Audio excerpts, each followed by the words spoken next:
आदम अलैहिस्सलाम का वाक़या। अल्लाह पाक कुरान शरीफ में फरमावा सूरह बकरा की आयत नंबर 30 ता 39 का तर्जुमा। और उस वक्त न याद करो जब थारे रब ने फरिश्ता तक किया बेशक मैं ज़मीन पर एक नायब बनाने वाला हूँ, तो उन्होंने क्या कि तू ऐसे शख्स ने नायब बनाओगा जो ज़मीन पर फसाद करा, खून बहावा और हम के साथ तेरी खूबी और पाकीज़गी बयान करा। अल्लाह ताला ने क्या मैं वो जानूँ जो तुम नहीं जानते।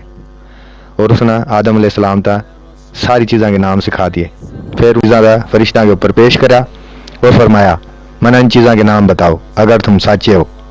उन्होंने कहा या अल्लाह तू पाक, हमने तो कुछ भी मालूम नहीं, जो तूने मारता सिखाया उसके अलावा हम कुछ नहीं जानते, बेशक तू है जानने वाला हिकमत वाला। अल्लाह ताला आदम अलैहिस्सलाम तो क्या आदम अलैहिस्सलाम इन चीज़ों के नाम बता। फिर आदम अलैहिस्सलाम ने उन सारी चीज़ों के नाम बता दिए।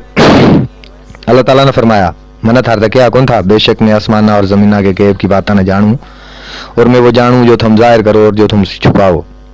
और उस वक्त ने याद करो जब हमने फरिश्ता तक किया आदम तो सजदा करो, तो उन्हें सजदा करा मगर इब्लीस शैतान ने इनकार करा और तकब्बुर करा और वो काफरा में हो गया। और फिर अल्लाह ताला ने कहा आदम तू और तेरी बीवी जन्नत में ठहरो और जड़ चाहो खाओ पियो, उस दरख्त के करीब ना जाइयो, अगर तुमने उसका दरख्त का फल खा लिया तो तुम जालिमा में हो जाओगे।